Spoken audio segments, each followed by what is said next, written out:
जय हिंद दोस्तों, क्या हालचाल। उम्मीद करता हूँ कि आप लोग स्वस्थ होंगे, मस्त होंगे, तंदुरुस्त होंगे।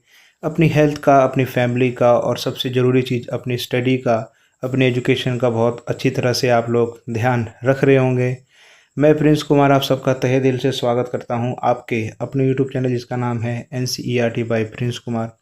तो दोस्तों, मैं इस यूट्यूब चैनल पे क्लास 8 से लेकर के 12 तक NCERT के तमाम सब्जेक्ट्स को पढ़ाता हूँ और आप लोगों को बेहतर से बेहतर कंटेंट प्रोवाइड कराता हूँ और आप लोगों की मदद करना चाहता हूँ ताकि आप लोग अपने एग्ज़ाम में अच्छा परफॉर्म कर सकें और ज़्यादा से ज़्यादा मार्क्स स्कोर कर सकें और कॉन्सेप्ट को समझ सकें। तो दोस्तों, आप लोगों से तहे दिल से विनम्र निवेदन है कि अगर आप लोग यहाँ तक आ चुके हैं तो प्लीज़ मेरे इस यूट्यूब चैनल को सब्सक्राइब कीजिए, लाइक कीजिए, शेयर कीजिए, कमेंट कीजिए, ताकि आप लोग का एक सब्सक्राइब जो होता है मुझे बहुत मोटिवेट करता है, एक लाइक जो होता है मुझे बहुत मोटिवेट करता है। मुझे वो इनडायरेक्ट रूप से एक मैसेज मिलता है कि मैं जो है आप लोग को मदद कर पा रहा हूँ आप लोगों की, और आप लोगों के लिए अच्छा कंटेंट बना रहा हूँ। तो दोस्तों, आज मैं आप लोग को पढ़ाने वाला हूँ NCERT कक्षा 12 के राजनीतिक विज्ञान पुस्तक है समकालीन विश्व में राजनीति। चैप्टर नंबर 2 बात करेंगे दोस्तों, जिसका नाम है सत्ता के समकालीन केंद्र। पहले इस चैप्टर का नाम होता था सत्ता के वैकल्पिक केंद्र। बात एक ही है, चाहे सत्ता के समकालीन केंद्र हो चाहे सत्ता के वैकल्पिक केंद्र हो। तो आज हम लोग बात करेंगे सत्ता के वैकल्पिक केंद्र के बारे में। इसके अंदर हम लोग डिस्कस करेंगे कई सारे संगठन के बारे में, राजनीतिक संगठन के बारे में, जिसके अंदर हम लोग सबसे पहले बात करेंगे यूरोपीय संघ क्या है, फिर बात करेंगे आसियान के बारे में, फिर बात करेंगे सार्क के बारे में, ब्रिक्स के बारे में, फिर जो है रूस, चीन, इजराइल, भारत, जापान, दक्षिण कोरिया के बारे में भी थोड़ा थोड़ा बात करेंगे। तो चलिए दोस्तों, आज समझते हैं वर्ल्ड पॉलिटिक्स, विश्व राजनीति। ठीक है, आप लोग अगर इस चैप्टर को अच्छी तरह से समझ जाओगे तो आप लोग अंतर्राष्ट्रीय स्तर पर जो भी राजनीति की खबरें होती हैं आप लोग उसको आसानी तरीके से जो है आप लोग समझ पाओगे। तो दोस्तों, आप लोग बस मेरे इस वीडियो के आखिरी तक बने रहिए। आप लोग को बहुत बेहतर से बेहतर चीज़ सिखाने का मैं प्रयास करूंगा। गारंटी देता हूं कि आप लोग को बहुत अच्छी चीज़ें समझ में आ जाएंगी। तो चलिए दोस्तों, शुरू करते हैं। सबसे पहले समझने का प्रयास करते हैं कि ये जो सत्ता के समकालीन केंद्र हैं, इस सब का मतलब क्या होता है। तो चलिए आप लोग को समझाता हूँ कि सत्ता के समकालीन केंद्र का मतलब क्या होता है। तो देखिए दोस्तों, शीत युद्ध के पश्चात विश्व में पटल पर कुछ ऐसे संगठन तथा देशों ने प्रभावशाली रूप से अंतर्राष्ट्रीय राजनीति में महत्वपूर्ण भूमिका का निर्वहन किया है। अब समझने का कोशिश कीजिए। शीत युद्ध, मैंने इससे पहले चैप्टर में आप लोग को बता दिया शीत युद्ध के बारे में। शीत युद्ध का मतलब होता है कि दो गुटों के बीच में खूब भारी भरकम प्रतिस्पर्धा चलना। ठीक है, और दोनों जो गुट हैं वो प्रत्यक्ष रूप से लड़ाई नहीं कर रहे हैं, अप्रत्यक्ष रूप से लड़ाई कर रहे हैं। वो प्रत्येक कोशिश कर रहे हैं श्याम दयाम दंड भेद कि वो अपने जो ओपोनेंट विरोधी है उसको गिरा दें। ठीक है, वो लोग हथियार लेकर के मैदान में नहीं उतर जाते हैं। वो लोग जो है एक दूसरे को आर्थिक रूप से कमज़ोर करने की कोशिश करते हैं, कूटनीतिक रूप से कमज़ोर करने की कोशिश करते हैं। ठीक है, तो इसको क्या बोलते हैं, शीत युद्ध बोलते हैं। उसके बाद में हम लोग को पता है कि भैया शीत युद्ध की समाप्ति हो गई थी, क्योंकि आपका जो USSR है उसका विघटन हो गया था। और विघटन के बाद में जो अमेरिका है वो दुनिया के अंदर एक सर्वशक्तिशाली देश बनकर उभरा था, जिसकी मनमानी चलती है। लेकिन समय के साथ साथ जो है विश्व पटल पर, क्या बोल रहा है दोस्तों, समय के साथ विश्व पटल पर यानी कि अंतर्राष्ट्रीय स्तर पर कुछ ऐसे संगठन तथा देशों ने प्रभावशाली रूप, अब वो कुछ ऐसे देश हैं जो बहुत ही मजबूत होते जा रहे हैं। ठीक है, कुछ देश हैं, कुछ संगठन हैं जो जगह जगह पर अमेरिका को क्या दे रहे हैं, टक्कर दे रहे हैं दोस्तों। ठीक है, ये संगठन तथा देश अमेरिका की एक ध्रुवीयता यानी कि उसका जो एक तरह से कहें आपका प्रभाव है, डोमिनेंस है, उसके समक्ष विकल्प के रूप में देखे जा सकते हैं। यानी कि उसको समय समय पर टक्कर दे रहे हैं, अमेरिका को बता रहे हैं कि तुम अकेले पावरफुल नहीं हो, हम सब धीरे धीरे पावरफुल हो रहे हैं। ठीक है, और विश्व राजनीति में दो ध्रुवीय व्यवस्था के टूटने के बाद राजनीतिक और आर्थिक सत्ता के नए केंद्र कुछ हद तक अमेरिका के प्रभुत्व को क्या कर रहे हैं, कम कर रहे हैं। अब यही जो संगठन, यही देश हैं, ठीक है, जिसके अंदर हम लोग बात करेंगे सार्क के बारे में, ब्रिक्स के बारे में, आसियान के बारे में, यूरोपीय यूनियन के बारे में। तो इनके अंदर जो देश हैं, जो संगठन है, अमेरिका को चैलेंज करते हैं कि तुम ये मत सोचना कि रूस अगर टूट गया है तो तुम ही पूरी दुनिया पर जो है मनमाने तरीके से राज करोगे, ऐसा नहीं। ये देश जो है हर जगह पर अमेरिका को टक्कर दे रहे हैं और बोल रहे हैं कि बराबरी का कंपटीशन है। ठीक है, तुम ही अकेले इस दुनिया पर जो है राज नहीं करोगे, हम सब पावर के क्या है, ऑप्शन है, हमारे सबके पास क्या है, पावर है दोस्तों। तो सत्ता के वैकल्पिक केंद्र का मतलब ये होता है कि सत्ता किसी एक हाथ में ना होना, उसके कई सारे दावेदार जो है खड़े हो रहे हैं धीरे धीरे। तो इन्हीं दावेदारों के बारे में आज बात करेंगे। ठीक है, इन्हीं दावेदारों में सबसे पहले आपका है यूरोपीय संघ, जिसको हम लोग इंग्लिश में यूरोपीय यूनियन बोलते हैं, ये उसका झंडा है दोस्तों। फिर उसके बाद में बात करेंगे आसियान के बारे में, ये रहा आपका दोस्तों आसियान। फिर बात करेंगे ब्रिक्स के बारे में, this is your BRICS. And last में बात करेंगे दक्षेस यानी सार्क के बारे में, ये आपका सार्क। इन संगठनों के अंदर जो देश हैं ये अमेरिका को हर जगह पर क्या दे रहे हैं दोस्तों, चुनौती दे रहे हैं। ठीक है, अगर हम व्यक्तिगत देशों के बारे में बात करें तो जैसे रूस हो गया, चीन हो गया, इज़राइल हो गया, भारत, जापान, साउथ कोरिया, ये जो हैं इनके पास वो तमाम क्षमता है जिस क्षमता के आधार पर ये जो है अमेरिका को जवाब देते हैं हर जगह। तो आज वही हम लोग चीज़ें डिस्कस करेंगे कि वो क्या कारण है कि ये लोग अमेरिका को तगड़ा कंपटीशन दे रहे हैं। तो इस फेहरिस्त में सबसे पहले हम लोग बात करेंगे दोस्तों आपकी यूरोपीय संघ के बारे में, यूरोपीय यूनियन के बारे में। ठीक है दोस्तों, तो आप लोग वीडियो के आखिरी तक बने रहिए, आप लोग को बहुत सारी चीज़ें सिखाऊंगा मैं इस वीडियो के माध्यम से। ठीक है, बस आप लोग ध्यान से देखिए। तो चलिए फिर शुरू करते हैं दोस्तों, यूरोपीय संघ के बारे में बात करते हैं। तो देखिए, अमेरिका ने यूरोप की अर्थव्यवस्था के पुनर्गठन के लिए बहुत मदद की थी। ठीक है, अमेरिका ने जो है यूरोप एक ऐसे समय पे बहुत ही आर्थिक स्थिति से गुजर रहा था कि उसके पास जो है हर जगह पूरे देश के अंदर मंदी थी, यूरोप के प्रत्येक देशों के अंदर। तो उस बुरे वक्त में अमेरिका ने जो है बहुत सहायता की है। कौन सी योजना के तहत सहायता की थी अमेरिका ने? मार्शल योजना के तहत। ठीक है, उसके बाद में क्या होता है, 1948 में मार्शल योजना के तहत यूरोपीय आर्थिक सहयोग संगठन की स्थापना की जाती है। अमेरिका इसकी स्थापना करता है। ठीक है, यूरोपीय आर्थिक सहयोग संगठन यानी कि यूरोप के देशों को आर्थिक सहयोग देने के लिए एक संगठन बनाया जाता है। एक तरह से आप बोलिए तो बैंक अकाउंट खोला जाता है। उस बैंक अकाउंट का नाम रखा जाता है यूरोपीय आर्थिक सहयोग संगठन, जिसके अंदर जो है अमेरिका समय समय पे यूरोप की सहायता करने के लिए पैसा जो है डिपॉजिट कराएगा। आगे देखते हैं।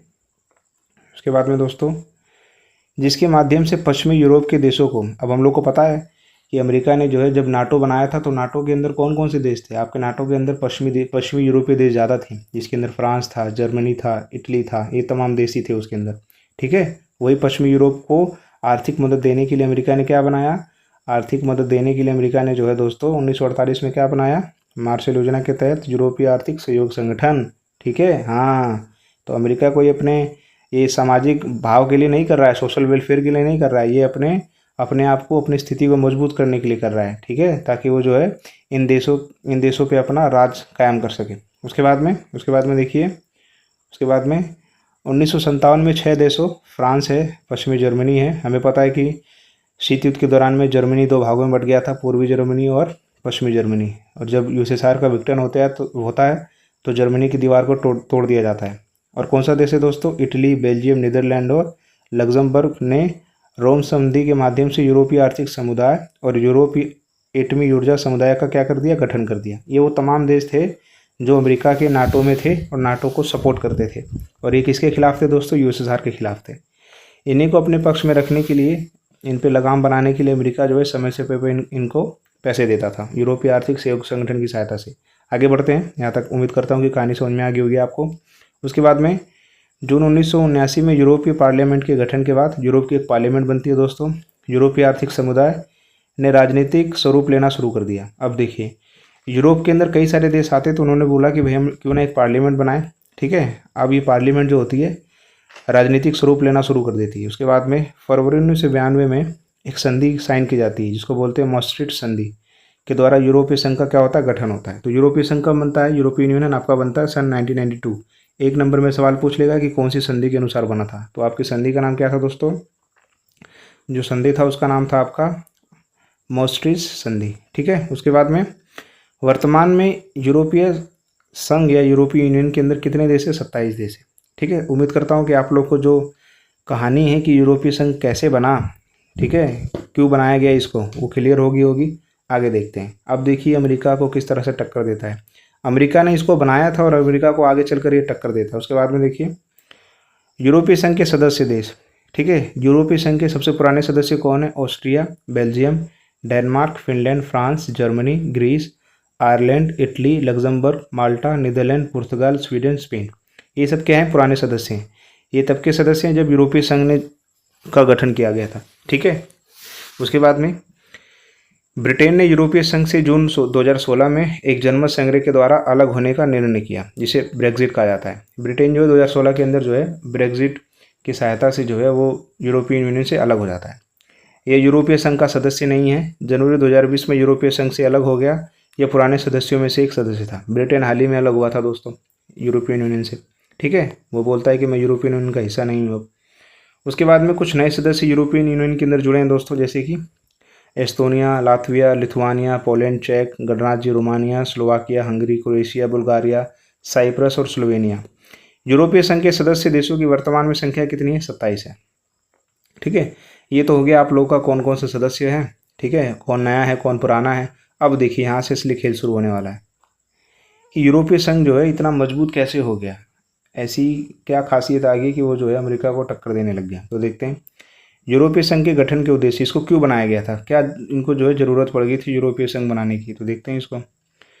एक समान विदेश नीति की सुरक्षा, नीति और सुरक्षा नीति। ये लोग चाहते थे कि भाई यूरोप के अंदर इतने सारे देश हैं, हम क्यों ना मिलकर के जो है एक संगठन बना लें, और संगठन बना लेंगे तो एक हमारी समान विदेश नीति रहेगी। नहीं तो अमूमन सबकी अलग, हर देश की अलग अलग विदेश नीति है। एक मजबूत एकता में रहेंगे, सुरक्षा भी एक दूसरे की करते रहेंगे, ठीक है, सुरक्षा भी एक दूसरे की करते रहेंगे। तो किसी ने बोला ना दोस्तों कि यूनिटी के अंदर पावर होती है, तो यूरोपियन यूनियन के बनाने के पीछे मकसद यही था कि यूरोपीय जो सदस्य थे वो यूनिटी चाहते थे। उसके बाद में दोस्तों आंतरिक मामलों तथा न्याय से जुड़े मामलों पर सहयोग। ये लोग चाहते थे कि यहाँ जो आंतरिक मामले हैं और न्याय से जुड़े मामलों पर ये लोग सहयोग के लिए जो है इन्होंने यूरोपियन यूनियन को बनाया था। फिर एक समान मुद्रा का चलन, इन्होंने बोला कि मान लीजिए, क्योंकि ये जो यूरोपियन यूनियन के देश हैं, जिस यूरोप के अंदर जितने भी देश हैं, फ्रांस, जर्मनी, पोलैंड, इन सब देशों की जो अर्थव्यवस्था का जो सबसे बड़ा पैसा इनके पास आता है वो आता है टूरिज़्म से। किस पे आता है दोस्तों? टूरिज़्म पे। आप लोगों ने सुना होगा कि आप लोग के आसपास की फिल्में जो हैं, अधिकतर लोग यूरोप जाना ज़्यादा पसंद करते हैं, फ्रांस, जर्मनी, ठीक है। तो इन लोगों को पैसा जो अधिकतर आपका पर्यटन से आता है, तो उन्होंने बोला कि यार जब टूरिस्ट हमारे देश में आता है तो बड़ा परेशान रहता है कि भाई अमेरिका के अंदर, सॉरी ब्रिटेन के अंदर जाएंगे तो वहाँ पर पाउंड लेना पड़ेगा, दूसरे देश के अंदर जाएंगे तो दूसरी करेंसी लेनी पड़ेगी, तो उसको बड़ी समस्या आती है चीज़ों को खरीदने में। तो उन्होंने बोला कि क्यों ना हम यूरोपियन यूनियन बनाते हैं, और यूनियन बनाने के बाद जो है हमारी एक मुद्रा रहेगी, एक ही मुद्रा वो लेकर के फ्रांस भी जा सकता है, जर्मनी भी जा सकता है, वही मुद्रा पूरे यूरोप के अंदर चलेगी। तो सारे सहमत हो गए। उसके बाद में फिर बोला कि भाई वीज़ा भी जो है, वीज़ा भी हम लोग क्या करेंगे, मुक्त आवागमन करेंगे, ठीक है। आपको बस यूरोपियन यूनियन का वीज़ा लेना पड़ेगा और आप जो है पूरे यूरोपियन यूनियन के जितने भी 27 देश है उसके अंदर आप जो है फ्री घूम सकते हो, बस आपको एक ही बार वीज़ा लेना पड़ेगा।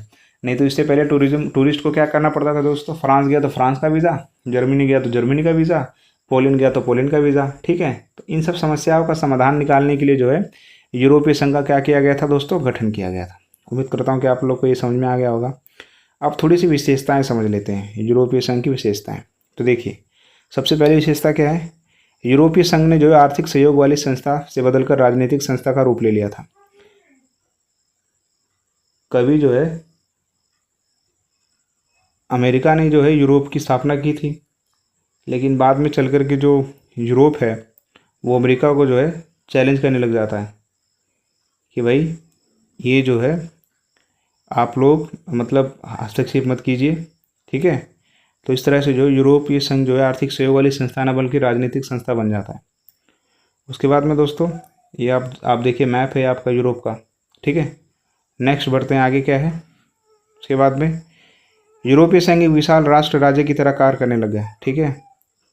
इसका अपना झंडा होता है दोस्तों, अपने इसका राष्ट्रगान होता है, स्थापना दिवस होता है, अपनी एक मुद्रा है, यानी प्रॉपर एक देश की तरह कार्य करता है। बेशक इसके अंदर 27 अलग अलग देश है, लेकिन उसके बावजूद भी जो है ये एक देश की तरह काम करता है। तो इससे आप लोग अंदाज़ा लगा सकते हैं कि कितना यूरोपीय यूनियन जो कितना स्ट्रॉन्ग देश है, कितना स्ट्रॉन्ग संगठन है।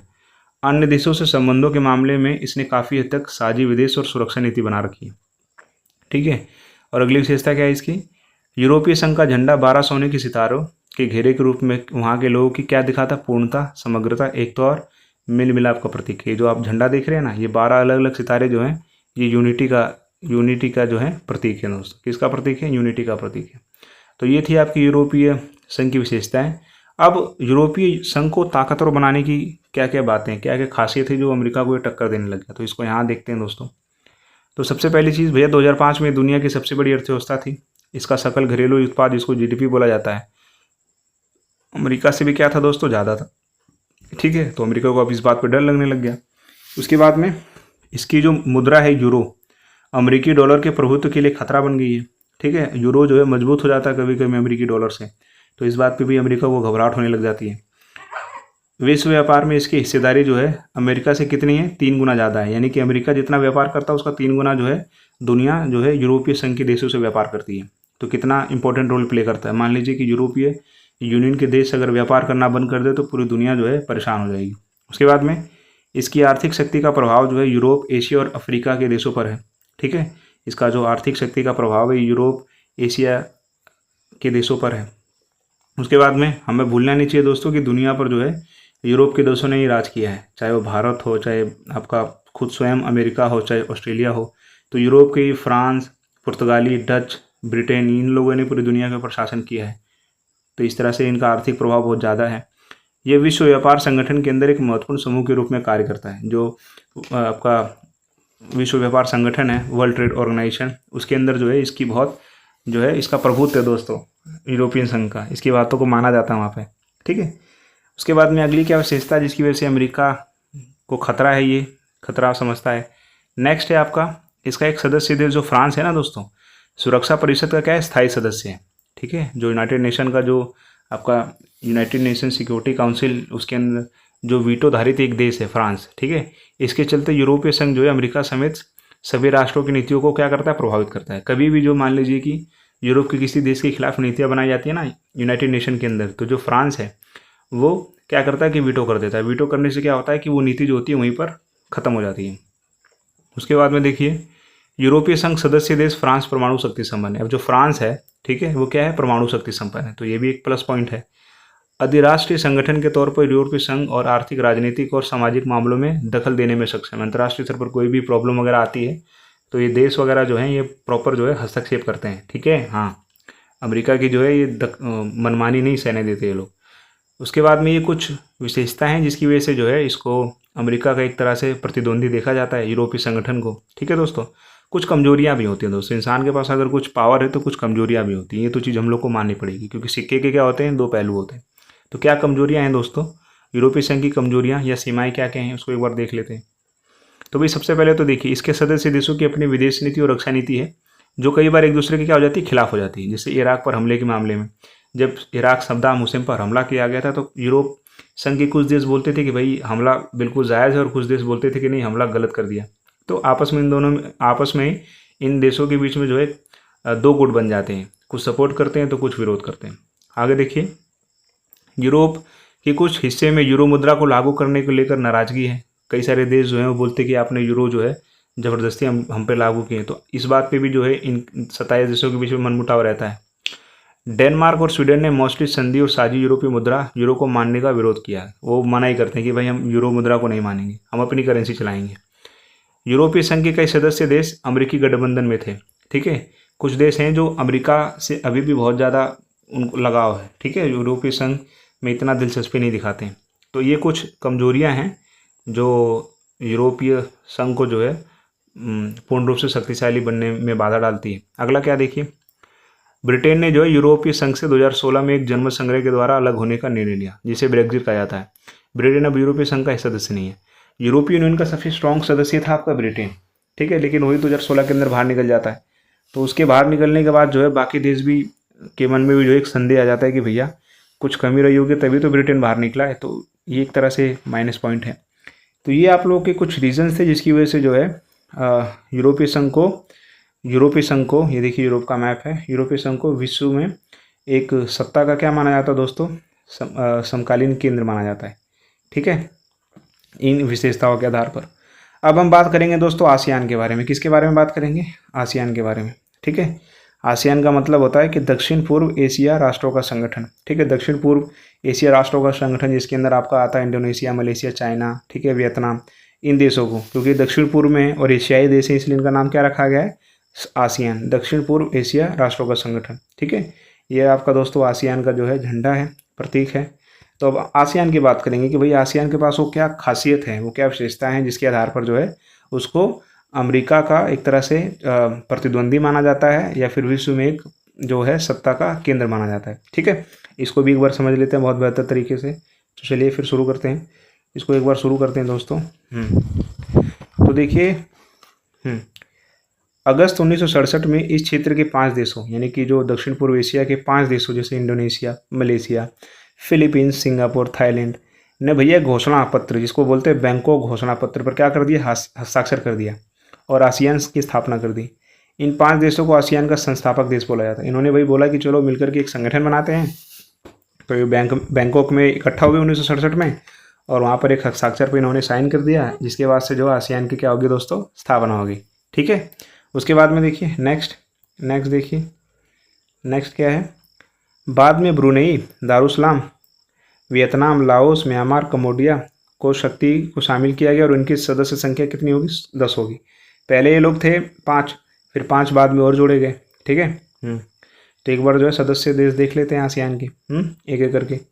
तो भाई पहले आपके संस्थापक कौन थे, Indonesia, Malaysia, Philippines, Singapore, Thailand. ये 5 तो मिलकर के इन्होंने प्रॉपर आसियान बनाया था। फिर बाद में यही चीज़ें इस एरिया के देशों को अच्छी लगी होंगी, तो जिसके अंदर Brunei, Darussalam, Vietnam, Laos, Myanmar, Cambodia, इन्होंने बोला कि भाई हम भी जो है शामिल होंगे। ठीक है, इस संगठन के अंदर जो है हम भी शामिल होंगे। तो सदस्य संख्या कितनी हो गई, 5 से 10 होगी। अब इसको बनाने के मुख्य उद्देश्य क्या थे भैया, क्या उद्देश्य था आसियान को बनाने का, है ना, उसको एक बार देखने का प्रयास करते हैं। तो सबसे पहला दोस्तों, सदस्य देशों के आर्थिक विकास को तेज करना। ये लोग बोलते थे कि भाई हम लोग एक संगठन बनाएंगे और आपस में व्यापार करेंगे, जिससे कि हम लोगों की करेंसी मजबूत होगी, अर्थव्यवस्था मजबूत होगी, है ना। उसके बाद में इसके द्वारा सामाजिक और सांस्कृतिक विकास हासिल करना। बोले कि भाई आपस में संगठन बना करके जो है एक दूसरे देशों की संस्कृति को शेयर करेंगे, डाइवर्सिटी बढ़ाएंगे। ठीक है। उसके बाद में कानून के शासन, संयुक्त राष्ट्र संघ के नियमों का पालन करके क्षेत्रीय शांति और स्थायित्व को बढ़ावा देंगे। बोले कि भैया अगर हम लोग सारे देश 10 देश आपस में मिलजुल कर रहेंगे तो हमारे जो क्षेत्र है बिल्कुल शांतिपूर्ण रहेगा। कोई भी मुद्दा होगा तो हम लोग लड़ाई से नहीं सुलझाएंगे, बल्कि हम लोग क्या करेंगे, टेबल टॉक करेंगे। क्या करेंगे दोस्तों, टेबल पर बैठ करके जो है बहस के माध्यम से मुद्दों को सुलझाएंगे, जिससे कि हमारा जो एरिया होगा वो कैसा हो जाएगा दोस्तों, शांति और स्थायित्व हो जाएगा, बिल्कुल पीसफुल एरिया हो जाएगा। ठीक है। उसके बाद में देखिए दोस्तों, आसियान शैली को समझते हैं कि आसियान शैली क्या होती है दोस्तों। एक बार आसियान शैली को समझ लेते हैं। तो आसियान शैली अनौपचारिक, टकराव रहित, सहयोगात्मक, मेल मिलाप का नया उदाहरण पेश करके आसियान ने काफ़ी यश कमाया। आसियान के देश जो थे शुरू में तो काफ़ी प्यार मोहब्बत से रहते थे, कोई लड़ाई झगड़ा नहीं, शांति, एक देश दूसरे देश के साथ अच्छे संबंध बना के रख रहा है। ठीक है। खूब टूरिज्म बढ़ा इनके अंदर, इसे क्या बोला जाता है, इसे आसियान शैली बोला जाता है। ठीक है। यस दोस्तों, आप लोगों ने वैसे भी कभी ज़्यादा यहाँ पर कोई खबरें वगैरह नहीं सुनी होंगी। आप लोग अगर न्यूज़पेपर वगैरह पढ़ते होंगे तो आप लोगों ने ज़्यादा कोई खबरें सुनी नहीं होंगी इस एरिया के अंदर। ये लोग आपस में जो है बहुत ही प्यार मोहब्बत से रहते हैं, एक देश दूसरे देश के पर आक्रमण नहीं करता है, लोग अच्छी तरह से आते जाते हैं। ठीक है। संबंध अच्छे बना रखे इन लोगों ने, इसी को क्या बोलते हैं, आसियान शैली बोलते हैं। आगे देखते हैं दोस्तों, आसियान समुदाय के जो है प्रमुख स्तंभ क्या क्या है। आसियान समुदाय के प्रमुख स्तंभ को एक बार देख लेते हैं दोस्तों। तो भैया आसियान सुरक्षा समुदाय, ये पहला चीज़ हो गया, इसको भी पढ़ेंगे। आसियान आर्थिक समुदाय, फिर सामाजिक सांस्कृतिक समुदाय, इसको एक देखने का प्रयास करते हैं। तो देखिए, आसियान सुरक्षा समुदाय क्षेत्रीय विवादों को सैनिक टकराव तक न ले जाने की सहमति पर आधारित है। इसी के अंदर उन्होंने बोला है कि भैया हम लोग जो है आसियान सुरक्षा समुदाय बनाएंगे। इसका काम ये होगा कि मान लीजिए कि एक देश दूसरे देश से नाराज़ है किसी मुद्दे पर लेकर के, तो हम जो है इसको आपस में सुलझा लेंगे। किस मुद्दे को जो है, क्षेत्रीय विवादों को जो है सैनिक आपस में सुलझा लेंगे, आपस में एक दूसरे पे आक्रमण नहीं करेंगे। इस बात को जो है सेना तक नहीं ले जाने देंगे। ठीक है। सेना तक इस बात को ले जाने नहीं देंगे। उसके बाद में दोस्तों, आसियान आर्थिक समुदाय का उद्देश्य क्या था कि आसियान देशों का साझा बाजार हो। ठीक है। उत्पादन आधार तैयार करना तथा इस क्षेत्र के सामाजिक और आर्थिक विकास में मदद करना। आसियान का जो आर्थिक समुदाय था उसने बोला कि भाई हम एक दूसरे में खूब अच्छी तरह से व्यापार वगैरह करेंगे, एक दूसरे देश को सामान बेचेंगे, खरीदेंगे। ठीक है। हाँ। उसके बाद में थर्ड आपका है आसियान सामाजिक सांस्कृतिक समुदाय का उद्देश्य क्या है कि आसियान देशों के बीच टकराव की जगह बातचीत और सहयोग को बढ़ावा देना, कि भाई बिना लड़ाई झगड़े के प्यार मोहब्बत से जो है मुद्दों को सुलझा लिया जाएगा। ठीक है। उसके बाद में दोस्तों, उसके बाद में आसियान क्षेत्रीय मंच क्या है। 1994 में आसियान क्षेत्रीय मंच की स्थापना की गई थी, जिसका मकसद था कि सदस्य देशों की सुरक्षा और विदेश नीति में तालमेल बनाना, कि भाई जो है आपस में अपने रिश्तों को और मजबूत करना, इसलिए उन्होंने एक मंच बना दिया। ठीक है। उसके बाद में यहाँ पर समझने का प्रयास करते हैं कि आसियान की क्या प्रासंगिकता है, क्या उपयोगिता है, क्या और मजबूत इसको बनाने वाली चीज़ें हैं। तो एक एक करके इसको जो है देखने का प्रयास करते हैं दोस्तों। तो देखिए, सबसे पहले आता है कि भाई आसियान की मौजूदा आर्थिक शक्ति खासतौर से भारत और चीन जैसे तेज़ी से विकसित होने वाले एशियाई देशों के साथ व्यापार और निवेश के मामले में प्रदर्शित होती है। अब देखिए, आसियान की जो पावर है उसका पता यहीं से चलता है कि आसियान जो है भारत के साथ और चीन के साथ जो है धड़ल्ले से जो है व्यापार करता है। ठीक है। उसके बाद में आसियान ने निवेश, श्रम और सेवाओं के मामले में मुक्त व्यापार क्षेत्र बनाने पर भी ध्यान दिया है। ठीक है। अब आसियान इतना मजबूत हो चुका है कि भैया श्रम के मामले में, इन्वेस्टमेंट के मामले में, सर्विसेज के मामले में जो है वो मुक्त है। ठीक है, मुक्त व्यापार उसने बनाने का ध्यान दिया है। उसके बाद में अमेरिका तथा चीन ने भी मुक्त व्यापार क्षेत्र में बनाने में रुचि दिखाई है। उसके बाद में दोस्तों, उसके बाद में 1991 के बाद ने भारत ने जो है पूर्व की ओर देखो की नीति अपनाई और 2014 से लुक ईस्ट की नीति अपनाई, जिसका उद्देश्य दक्षिण पूर्व एशिया देशों के साथ राजनीतिक आर्थिक सुरक्षा सहयोग को बढ़ावा देना। अब देखिए, भारत जैसा देश जो है जो प्रॉपर एक नीति बना रहा है कि भैया हमको लुक ईस्ट देखना है, यानी कि हमको जो है पूर्वी जो देश है हमारे उनकी तरफ हम लोग को रुख अपनाना है। तो इससे यही पता चलता है कि इनकी भूमिका कितनी बड़ी है दोस्तों। हम चाहते तो हम रूस की तरफ जाते, अमेरिका की तरफ जाते, यूरोप की तरफ जाते, लेकिन वहाँ ना जाकर के हम लोग अगर पूर्वी देशों को अगर हम लोग ध्यान दे रहे हैं तो इसका मतलब इनके पास कुछ खास होगा, इनके पास कुछ शक्तियाँ होंगी जिससे कि जो है हम लोग इनकी तरफ खींचे जा रहे हैं। उसके बाद में भारत ने आसियान सदस्य देशों जैसे सिंगापुर हो गया, थाईलैंड हो गया, मलेशिया के साथ मुक्त व्यापार का क्या किया, समझौता किया, जिसको फ्री ट्रेड एग्रीमेंट बोले, FTA बोलते हैं। उसके बाद में दोस्तों 2009 में भारत ने आसियान के साथ मुक्त व्यापार समझौता किया जो 1 जनवरी 2010 से लागू हुआ था। ठीक है। फ्री ट्रेड एग्रीमेंट का मतलब होता है कि भैया अगर आप हमारे देश में कोई सामान बेचोगे तो हम कोई टैरिफ नहीं लगाएंगे, अगर हम कोई सामान आपके देश में बेचेंगे तो आप हमारे पे कोई टैरिफ नहीं लगाओगे, तो इसको FTA बोला जाता है, फ्री ट्रेड एग्रीमेंट। और विशेषताएं देखते हैं दोस्तों। आसियान की असली ताकत अपने सदस्य देशों, यानी कि जो उसके सदस्य देश हैं, सहभागी सदस्य, बाकी देश गैर क्षेत्रीय संगठन के बीच निरंतर बातचीत करते हैं, एक दूसरे को सलाह देते हैं। जैसे भारत पाकिस्तान की तरह लड़ाई झगड़ा नहीं करते हैं। ठीक है, कि कोई बात पसंद नहीं आई तो जो है बॉर्डर के ऊपर कत्लेआम मचा देना है। यहाँ पर जो होता है टॉक से, पीस टॉक से, बातचीत से, एडवाइस से चीज़ों को सुलझाया जाता है, क्योंकि उनको पता है कि लड़ाई झगड़े में किसी तीसरे को फ़ायदा हो जाएगा। ठीक है। उसके बाद में ये एशिया का एकमात्र ऐसा संगठन है जो एशियाई देशों और विश्व शक्तियों को राजनीतिक और सुरक्षा मामलों पर चर्चा के लिए मंच उपलब्ध कराता है। आप लोगों को पता है कि G20 हालिया में इंडोनेशिया ने वो कराया था, ऑर्गेनाइज कराया था। तो समय समय पर जो है ये कई सारे आपके जो है चर्चाएं वगैरह आमंत्रित करता है, जिससे कि अंतर्राष्ट्रीय मुद्दों को जो है संभाला जा सके। उसके बाद में दोस्तों आसियान ने कम्बोडिया के टकराव को समाप्त कर दिया। कम्बोडिया के अंदर कितना बड़ा टकराव था दोस्तों, तो आसियान ने जो है बीच बचाव किया था। ठीक है, मध्यस्थता जो है आसियान ने निभाई थी। उसके बाद में दोस्तों, उसके बाद में आसियान के अंदर कई सारे संगठनों को संभाला है, पूर्वी तिमोर के संगठन को संभाला है। उस देश के अंदर लड़ाई झगड़ा होने लग गए थे, आक्रमण होने लग गया था, तो आसियान ने जो है हस्तक्षेप किया था, इंटरफेयर किया था और मामलों को जो है संभाला। जैसे कि कभी कभार होता है ना, हमारे घरों के अंदर भाई बहन लड़ाई झगड़ा करने लग जाते हैं, तो कभी पापा आकर के जो है बीच बचाव कर देते हैं। ठीक है, दोनों को समझाते हैं, कभी मम्मी आके समझा देती हैं। तो आसियान का काम हमेशा यही रहा है। ठीक है। उसके बाद में दोस्तों, उसके बाद में 2018 में सिंगापुर हुए 33वां आसियान शिखर सम्मेलन में भारत के प्रधानमंत्री नरेंद्र मोदी जी ने भाग लिया था। हमारे देश के प्रधानमंत्री, माननीय प्रधानमंत्री श्री नरेंद्र मोदी जी गए थे। उसके बाद में 2019 में मोदी जी दोबारा गए थे बैंकॉक में आयोजित आसियान शिखर सम्मेलन में। ठीक है, 17वें आसियान भारत शिखर सम्मेलन जो 2020 को वर्चुअल आयोजित किया गया था। तो हमें पता है कि भैया जो आसियान के देश है ना, ये कई सारी चीज़ें बनाते हैं जो हम लोग को उनकी ज़रूरत पड़ती है। ठीक है, जैसे कि आप लोग साउथ कोरिया है, उसके बाद में और भी कई सारे देश वगैरह हैं जो टेक्नोलॉजी की फील्ड में काफ़ी जो इनोवेशन वगैरह करते हैं। तो हम लोगों से, हम लोग को उनकी चीज़ों की ज़रूरत है, हम लोग उनसे आयात करते हैं चीज़ें, तो हम लोग को उनसे संबंध बना करके रखने चाहिए। ठीक है, तो ये हो गया दोस्तों आपका आसियान के बारे में कि आसियान की क्या क्या खासियत है जिसकी वजह से जो है इसको सत्ता का वैकल्पिक केंद्र देखा जाता है। तो आसियान हम लोगों ने पढ़ लिया। अब हम लोग पढ़ेंगे ब्रिक्स के बारे में। किसके बारे में दोस्तों? ब्रिक्स के बारे में। हाँ दोस्तों, आगे बढ़ने से पहले आप लोगों से जो है बिल्कुल तहे दिल से आप लोग मेरे छोटे भाई बहन हो, तो आप लोगों से जो है तहे दिल से रिक्वेस्ट है कि प्लीज़ मेरे इस एफर्ट को, मेरी इस मेहनत को आप लोग सपोर्ट कीजिए। आप लोग कैसे सपोर्ट करेंगे? आप लोग सपोर्ट कर सकते हैं कि मेरे चैनल को सब्सक्राइब कर दीजिए और मेरे इस वीडियो को अपने दोस्तों को फॉरवर्ड कर दीजिए जिसको इस वीडियो की बहुत ज़रूरत है, क्योंकि दोस्तों ज्ञान बांटने से बढ़ता है। देखो, ठीक है, तो बस आप लोग जो है इस वीडियो को आखिरी तक देखिए, यही आप लोगों का सपोर्ट है मेरे लिए। ठीक है, और कुछ थोड़ी ना आप लोगों से मैं चाहता हूँ, और आप लोग बढ़िया से पढ़ाई कीजिए। तो अब हम लोग ब्रिक्स के बारे में देखते हैं भैया। ब्रिक्स क्या है?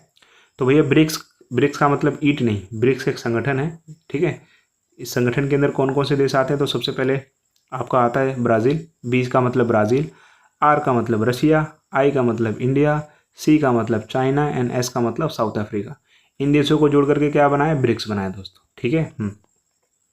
और थोड़ा सा स्थापना वगैरह के बारे में देख लेते हैं कि भैया स्थापना वगैरह जो है कब हुई थी। हाँ, तो स्थापना 5 देशों का समूह है जो विश्व की अग्रणी उभरती अर्थव्यवस्थाओं के लिए प्रयोग किया जाता है। यानी कि इस संगठन के अंदर 5 वह देश हैं जो अंतर्राष्ट्रीय स्तर पर जो है बहुत बड़ी अर्थव्यवस्था है। ब्रिक्स की स्थापना की गई तो 2006 में रूस में की गई थी और वर्ष 2009 में अपनी प्रथम बैठक में दक्षिण अफ्रीका के समावेश के बाद ब्रिक में परिवर्तित हो गया था। ठीक है, 6 में बनाया गया था, 2009 के बाद में जो है ये लोग एक्टिव हो गए थे। ठीक है, उसके बाद में आप लोग को मैंने बता ही दिया कि ब्रिक्स जो है शब्द का मतलब क्या क्या होता है, फिर भी एक बार जो है देख लेते हैं। सबसे पहले बी का मतलब ब्राज़ील, आर का मतलब रशिया होता है दोस्तों, ठीक है, जिसको रूस बोला जाता है हिंदी में, एंड आई का मतलब मेरा प्यारा भारत महान, सी का मतलब चाइना, एस का मतलब साउथ अफ्रीका, दक्षिण अफ्रीका। उसके बाद में क्यों बनाया गया था भाई ब्रिक्स को, ठीक है, ब्रिक्स बनाने की क्या मकसद थे, उद्देश्य था, तो प्रत्येक राष्ट्र की आंतरिक नीतियों तथा परस्पर समानता में हस्तक्षेप न करना इनका मकसद है कि भाई किसी दूसरे देश में जो है बिना पूछे बिना सलाह मांगे हम सलाह नहीं देंगे और इंटरफियर नहीं करेंगे। उसके बाद में इसके सदस्य देश जो हैं जैसे south Africa, China, Brazil, India, इनके बीच में क्या रहे दोस्तों, आर्थिक रूप से, व्यापारिक रूप से क्या रहे, आपस में सहयोग रहे, एक दूसरे को ये लोग सहयोग दें, ठीक है, पैसे के मामले में, व्यापार के मामले में। सदस्य देशों के बीच में पारस्परिक आर्थिक लाभ का वितरण करना, ठीक है, अगर ये लोग कोई प्रॉफिट वगैरह जनरेट करते हैं तो आपस में उसका डिस्ट्रीब्यूशन करें। ठीक है, नेक्स्ट है आपका ब्रिक्स का 11वां सम्मेलन 2019 में ब्राज़ील में संपन्न हुआ, जिसकी अध्यक्षता किसने की थी, ब्राज़ील के राष्ट्रपति जायर बोल्सोनारो ने की थी। ब्रिक्स का 12वां सम्मेलन 2020 में रूस में ऑनलाइन आयोजित किया गया था। रूस ब्रिक्स का मेजबान और अध्यक्ष था उस समय 2020 में। विश्व राजनीति में भैया जो ब्रिक्स है अंतर्राष्ट्रीय स्थिरता को बनाए रखने, वैश्विक आर्थिक विकास को सुनिश्चित करने का क्या करता है, प्रयास करता है। ठीक है, उसके बाद में 13वां ब्रिक्स का शिखर सम्मेलन है, इसके बारे में थोड़ा सा देख लेते हैं। तो 13वां ब्रिक्स वार्षिक शिखर सम्मेलन 9 दिसंबर 2021 को वर्चुअल यानी कि इंटरनेट की सहायता से किया गया था। इस सम्मेलन का विषय निरंतर समेकन आम सहमति हेतु ब्रिक्स के बीच था। काउंटर टेररिज्म एक्शन प्लान आतंकवाद को रोकने के लिए अपनाया गया था। ठीक है, तो ये आपका 13वां शिखर सम्मेलन था। तो आपका ब्रिक्स के बारे में हो गया दोस्तों। ठीक है, ब्रिक्स भी जो है इसको भी जो है अमेरिका का एक तरह से प्रतिद्वंदी इसलिए माना जाता है क्योंकि ब्रिक्स के अंदर बहुत बड़े बड़े देश हैं। एक तो इसके अंदर रूस खुद ही है, ठीक है, रूस खुद ही है, उसके बाद में ब्राज़ील है, उसके बाद में इंडिया है, चाइना है, साउथ अफ्रीका है। तो इससे भी पता चलता है कि इसी वजह से जो है ब्रिक्स को जो है एक तरह से सत्ता का वैकल्पिक केंद्र यानी कि एक पावर जो है माना जाता है। उसके बाद में बात करेंगे हम लोग भैया south Asian association for regional cooperation के बारे में, जिसको दोस्तों हम लोग क्या बोलते हैं, जिसको दोस्तों हम लोग बोलते हैं सार्क। क्या बोलते हैं, सार्क। ठीक है, सार्क। तो इसको एक ये देखिए सार्क का झंडा है आपका, इसके अंदर कौन कौन से देश है, अफगानिस्तान, भूटान, ठीक है, तमाम देश हैं। एक एक करके इनका डिस्कशन करते हैं।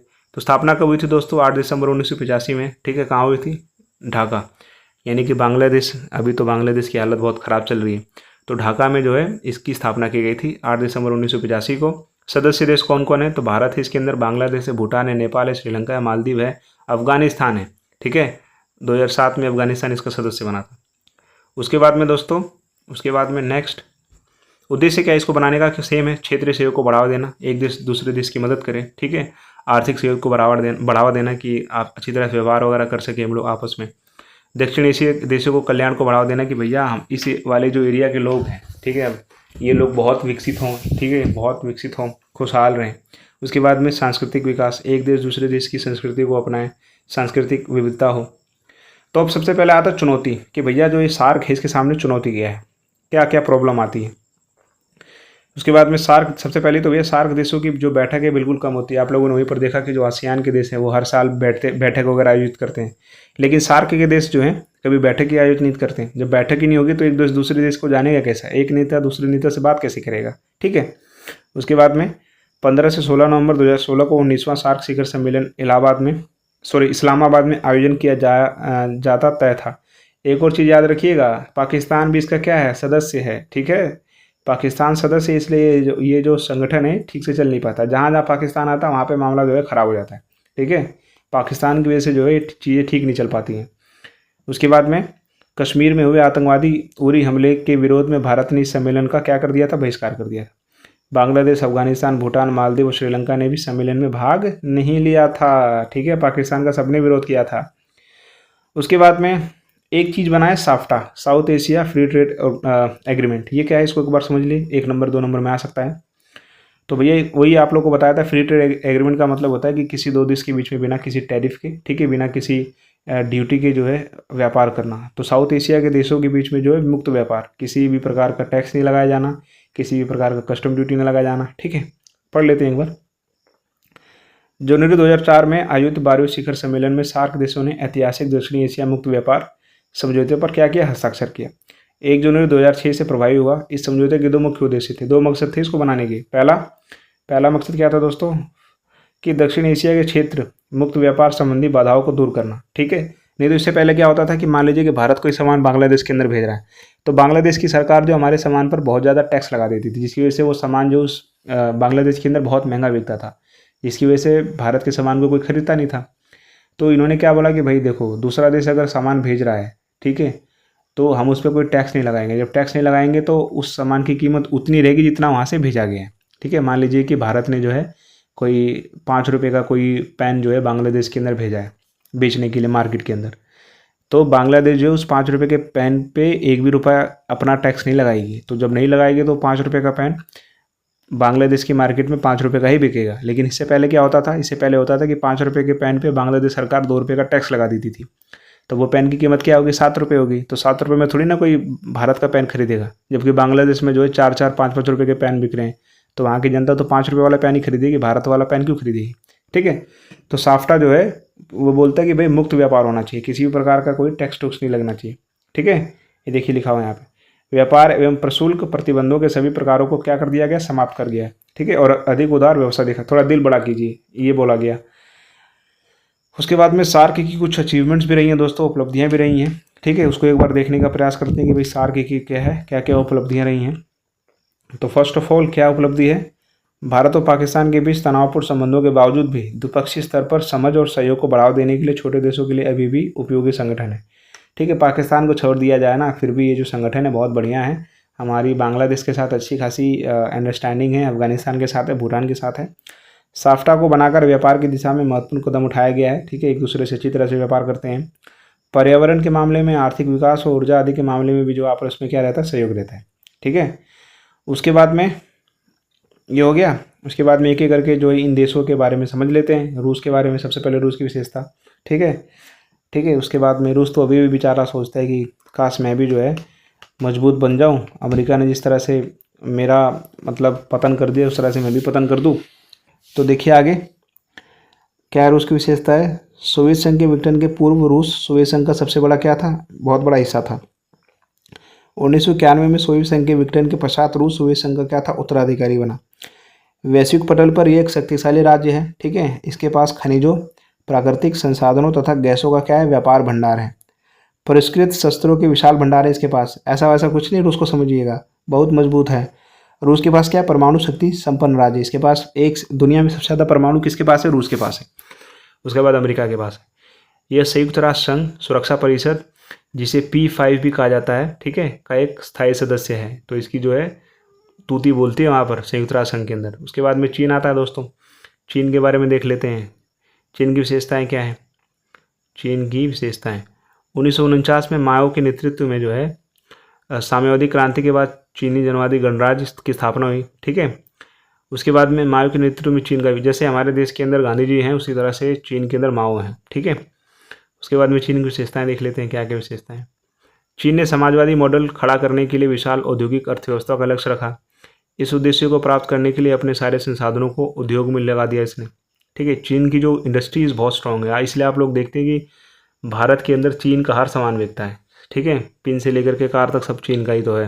हम लोग क्या बना पा रहे हैं, कुछ नहीं बना पा रहे हैं।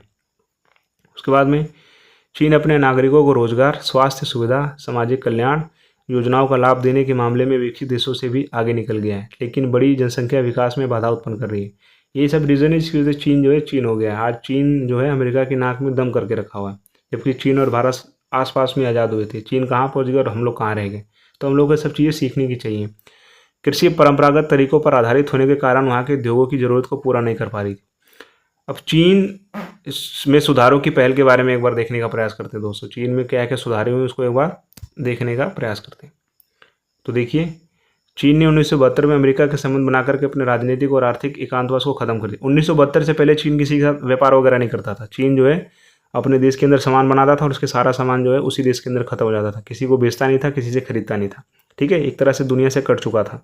लेकिन उसे 1972 के बाद जो है अमेरिका से उसने संपर्क साबित किया, ठीक है, और अपना जो अकेलापन था अंतर्राष्ट्रीय स्तर पर उसको क्या किया, उसने समाप्त किया। ठीक है दोस्तों, उसके बाद में देखते हैं हम, उसके बाद में क्या है कि 1973 में प्रधानमंत्री चाउ एन लाइ ने एग्रीकल्चर, इंडस्ट्री और सर्विसेज और साइंस एंड टेक्नोलॉजी के क्षेत्र में क्या कर दिया, प्राइवेटाइजेशन कर दिया, मतलब मॉडर्नाइजेशन कर दिया। इसलिए चीन की जो है स्पेस एजेंसी, टेक्नोलॉजी इतनी हाई हो चुकी है। उसके बाद में 1978 में तत्कालीन नेता देंग शियाओपिंग ने चीन में आर्थिक सुधारों और खुले द्वार की नीति की घोषणा कर दी। 1982 में खेती का निजीकरण कर दिया गया। 1998 में उद्योगों का निजीकरण कर दिया गया। ठीक है, चीन 2001 में विश्व व्यापार संगठन में शामिल हो गया दोस्तों। ठीक है, अब देखिए, अब जैसे शामिल हुआ तो चीन तो वैसे ही उस देश की इंडस्ट्री इतनी बड़ी है, वो हर चीज़ बनाता था। अब वो बना करके मार्केट ढूंढने लग गया, तो उसने पूरे यूरोप को अपना मार्केट बना लिया, भारत को मार्केट बना लिया, अफ्रीका को मार्केट बना लिया। तो वहाँ पर वो सामान बेचता था, बेचने के बाद उसको उस देश की करेंसी मिलती थी, जिसकी वजह से क्या हो गया, चीन के पास अब विदेशी मुद्रा क्या हो गया दोस्तों, विशाल भंडार हो गया। अब चीन के पास दुनिया में सबसे ज़्यादा विदेशी मुद्रा का भंडार है। ठीक है, लेकिन कुछ नकारात्मक पहलू भी हैं चीन के। ठीक है, हर सिक्के के दो पहलू होते हैं। वहाँ आर्थिक विकास का लाभ समाज के सभी सदस्यों को प्राप्त नहीं है। ठीक है, अमीरी गरीबी के बीच में बहुत बड़ी खाई है। चीन में बेरोजगारी जो है बहुत बढ़ चुकी है। 10 करोड़ लोग रोजगार की तलाश में हैं, यानी कि बेरोजगारी वहाँ पर भी बहुत ज़्यादा है। वहाँ महिलाओं के रोजगार, काम करने के हालात बिल्कुल ही खराब हैं दोस्तों, बद से बदतर है। गांव व शहर और तटीय व मुख्य भूमि पर रहने वाले लोगों के बीच आय में बहुत बड़ा अंतर है। जो तट वगैरह में रहते हैं, जो शहर में रहते हैं, उनकी सैलरी तो बहुत अच्छी है, लेकिन जो गाँव में रहते हैं बेचारे गरीब हैं। विकास की गतिविधियों ने पर्यावरण को काफ़ी हानि पहुंचाई है। इतना ना इंडस्ट्री लगाई चीन ने, इतना ना उद्योग लगाया कि इतना पोल्यूशन वहाँ पर होने लग गया, पर्यावरण जो है बिल्कुल खराब हो गया। चीन में प्रशासनिक और सामाजिक जीवन में भ्रष्टाचार बढ़ चुका है। ठीक है, तो इसलिए क्या है, चीन को क्या देखा जाता है, सत्ता का नया केंद्र देखा जाता है। ठीक है, उसके बाद में और भी कई सारे कारण हैं कि भैया जो विश्व की ये एक बहुत बड़ी अर्थव्यवस्था है चीन। 2001 में विश्व व्यापार संगठन का सदस्य बना। उसके बाद में क्षेत्रफल के हिसाब से बहुत बड़ा देश है। 1997 के वित्तीय संकट के बाद आसियान देशों की अर्थव्यवस्था को टिकाए रखने में चीन आर्थिक उभार ने काफ़ी मदद की थी। जिस तरह से अमेरिका ने जो यूरोप को मदद की थी, आर्थिक सहयोग संगठन बना करके, उसी तरह से जो है चीन ने भी आसियान देशों को काफ़ी मदद की थी। उसके बाद देखिए, चीन के पास परमाणु है। उसके बाद में चीन जो है सुरक्षा परिषद का स्थायी सदस्य है। तो ये कुछ कारण है जिसकी वजह से जो है चीन को एक तरह से सत्ता का वैकल्पिक केंद्र माना जाता है। उसके बाद में बात करेंगे इजराइल के बारे में दोस्तों। देखिए दोस्तों, वीडियो थोड़ी लंबी है, बहुत मेहनत से बना रहा हूँ, तो आप लोग देख लीजिए। ठीक है, इसमें कोई बोरिंग वाली चीज़ तो है नहीं, वीडियो बड़ी है तो आप लोग को अच्छी तरह से समझाने का प्रयास कर रहा हूँ। नेक्स्ट है आपका, नेक्स्ट इजराइल के बारे में बात करते हैं। इजराइल क्या है भैया, इजराइल एक की अर्थव्यवस्था जो है बहुत मजबूत है, साइंस एंड टेक्नोलॉजी बहुत मजबूत है। आप लोग को पता होना चाहिए कि जब 1960 में भारत के अंदर वो आई थी, हरित क्रांति आई थी, तो हरित क्रांति के लिए जो है इजराइल ने हमको बहुत सपोर्ट किया था। उसने अपनी तकनीक वगैरह दी थी, एग्रीकल्चर वगैरह वाली। उसके बाद में रक्षा तथा गुप्तचर मामलों में अग्रणी है। इजराइल की जो एजेंसीज वगैरह बहुत स्ट्रॉन्ग है। ठीक है, उसके बाद में तकनीकी क्षेत्र में नवाचार का उपयोग, हमेशा टेक्नोलॉजी के फील्ड में नई नई चीज़ें बनाते रहते हैं। ठीक है, उसके बाद में औद्योगिकरण तथा कृषि विकास में अग्रणी है। तो ये कुछ रीज़न इसकी वजह से जो है इजराइल को जो है सत्ता का वैकल्पिक केंद्र माना जाता है। इसके बारे में बात करेंगे अपने प्यारे देश भारत के बारे में दोस्तों। हाँ, एक और चीज़ बोलना चाहूँगा दोस्तों कि कल जो है 15 अगस्त है, तो आप लोग को 15 अगस्त की बहुत बहुत बधाइयाँ। ठीक है, हमारा देश जो है 15 अगस्त 1947 को आज़ाद हुआ था, तो आप लोग अच्छी तरह से 15 अगस्त मनाइए और खूब सारी पतंग उड़ाइए, लेकिन ध्यान से। आगे देखते हैं भारत के बारे में। 21वीं सदी में भारत को एक उदीयमान वैश्विक शक्ति के रूप में देखा जा सकता है दोस्तों। ठीक है, उसके बाद में एक बहुआयामी दृष्टिकोण से विश्व भारत की शक्ति तथा उसके उदय का अनुभव कर रहा है। उसके बाद में देखिए दोस्तों, उसके बाद में क्या विशेषता हमारे देश की है, इसको देखते हैं। हमारे देश की जनसंख्या भी तो ज़्यादा है। जनसंख्या जो है 1 अरब 35 करोड़, जिसमें अधिकांश युवा आबादी है। भारत की आर्थिक, सामाजिक, सांस्कृतिक स्थिति बहुत क्या है, मजबूत है। उसके बाद में भारत सत्ता का नया केंद्र आर्थिक परिप्रेक्ष्य में क्या है, 5 ट्रिलियन अमेरिकी डॉलर की अर्थव्यवस्था का लक्ष्य हम लोगों ने रखा है, मोदी जी ने। एक विशाल प्रतिनिधि व्यापार है। उसके बाद में 200 मिलियन भारतीय प्रवासी हैं जो दूसरे देशों के अंदर जाकर के रोज काम करते हैं, फिर पैसा हमारे देश के अंदर भेजते हैं। उसके बाद में दोस्तों नेक्स्ट, भारत की सैन्य शक्ति परमाणु तकनीक के साथ इसे क्या बनाती है, आत्मनिर्भर बनाती है। हमारी सेना बहुत अच्छी है, आधुनिक सेना है, परमाणु हमारे पास भी है। उसके बाद में विज्ञान तथा प्रौद्योगिकी के क्षेत्र में मेक इन इंडिया योजना भारतीय अर्थव्यवस्था को क्या बनाती है, आत्मनिर्भर बनाती है। ये सभी परिवर्तन वर्तमान विश्व में भारत को क्या बनाते हैं, एक शक्तिशाली बनाते हैं। इसको भी क्या है, सत्ता का केंद्र बनाते हैं। अब बात करते हैं दोस्तों जापान के बारे में। किसके बारे में? जापान के बारे में। जापान के पास भी बहुत सारी चीज़ें हैं। एशिया महाद्वीप के पूर्व में स्थित एक द्वीपीय देश है। परमाणु बम विभीषिका झेलने वाला एकमात्र देश है कि दुनिया में यही एक देश है जिसके ऊपर परमाणु बम को पहली बार और आखिरी बार यूज़ किया गया है। उन दो शहरों के बारे में आप लोग कमेंट बॉक्स में बताइए कि वो 2 शहरों का नाम क्या है जिसपे जो है अमेरिका ने लिटिल बॉय और फैटमैन नाम के परमाणु बम गिराए थे। उसके बाद में जापान के संविधान के अनुच्छेद 9 के अनुसार अंतर्राष्ट्रीय विवादों को सुलझाने में बल प्रयोग का हमेशा के लिए त्याग कर दिया है। भैया अपने देश के अंदर पुलिस ही नहीं रखता है, ये फोर्स ही नहीं, इसके पास अपनी सेना ही नहीं है। पुलिस तो रखता है, सेना ही नहीं है इसके पास। ठीक है, इसने हिंसा का क्या कर दिया? त्याग कर दिया। जब से इसके 2 शहरों पर परमाणु बम गिराया गया उस दिन से इसने जो है हिंसा अहिंसा परमो धर्म का स्लोगन अपना लिया। उसके बाद में क्या क्या खासियत है कि भैया जापान को जो है सत्ता का वैकल्पिक केंद्र देखा जाता है। पहली बात तो जापान की अर्थव्यवस्था विश्व की तीसरी सबसे बड़ी अर्थव्यवस्था है।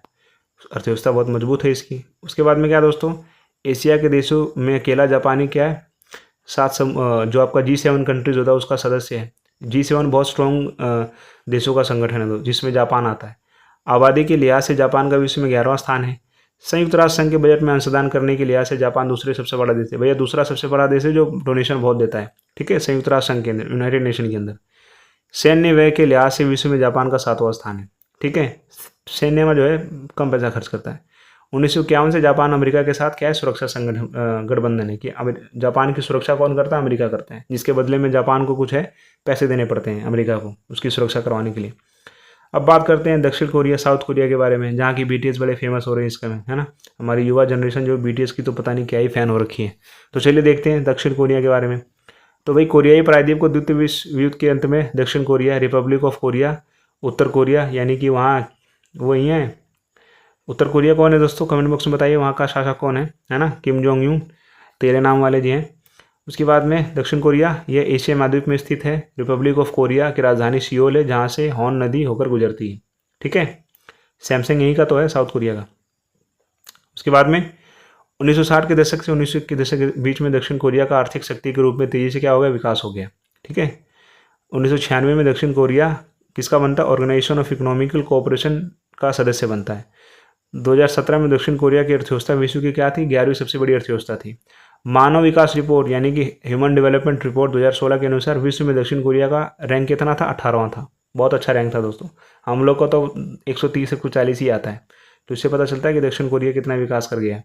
उसके बाद में दक्षिण कोरिया के उच्च मानव विकास के लिए जिम्मेदार प्रमुख कारक में सफल भूमि सुधार, ग्रामीण विकास, व्यापक मानव संसाधन विकास, तीव्र न्याय संगत आर्थिक वृद्धि शामिल है। तमाम जो है प्रोग्राम्स वगैरह चलाए गए थे साउथ कोरिया के अंदर, जिसकी वजह से साउथ कोरिया जो है बढ़िया हो गया। सैन्य यानी कि सेना में आपका व्यय करने के लिहाज से विश्व में दक्षिण कोरिया का 10वां स्थान है। दक्षिण कोरिया उच्च प्रौद्योगिकी के लिए प्रसिद्ध है, टेक्नोलॉजी के लिए बहुत फेमस है। आप लोग देखोगे कोई भी गैजेट वगैरह होता है, चाहे फ़ोन हो, कुछ भी हो, सॉफ्टवेयर वगैरह, साउथ कोरिया के अंदर आप लोग देखोगे वही मिलेगा। जैसे सैमसंग हो गया आपका, ठीक है, LG हो गया, हुंडई हो गया। भारत में प्रसिद्ध जितने भी ये सारे की दक्षिण कोरियाई ब्रांड है। ठीक है, तो इससे क्या पता चलता है? इससे पता चलता है कि साउथ कोरिया भी जो है एक सत्ता का वैकल्पिक केंद्र है। तो ये आपका पूरा चैप्टर दोस्तों, उम्मीद करता हूँ आप लोग को समझ में आया होगा दोस्तों। तो प्लीज़ मेरे यूट्यूब चैनल को जो है सब्सक्राइब कर दीजिए दोस्तों। ठीक है, लाइक कीजिए, शेयर कीजिए, कमेंट कीजिए और बढ़िया तरीके से इस वीडियो को आप देखिए, शेयर कीजिए। तो इसी के साथ आप लोगों से अलविदा। उम्मीद करता हूँ कि आप लोग अपनी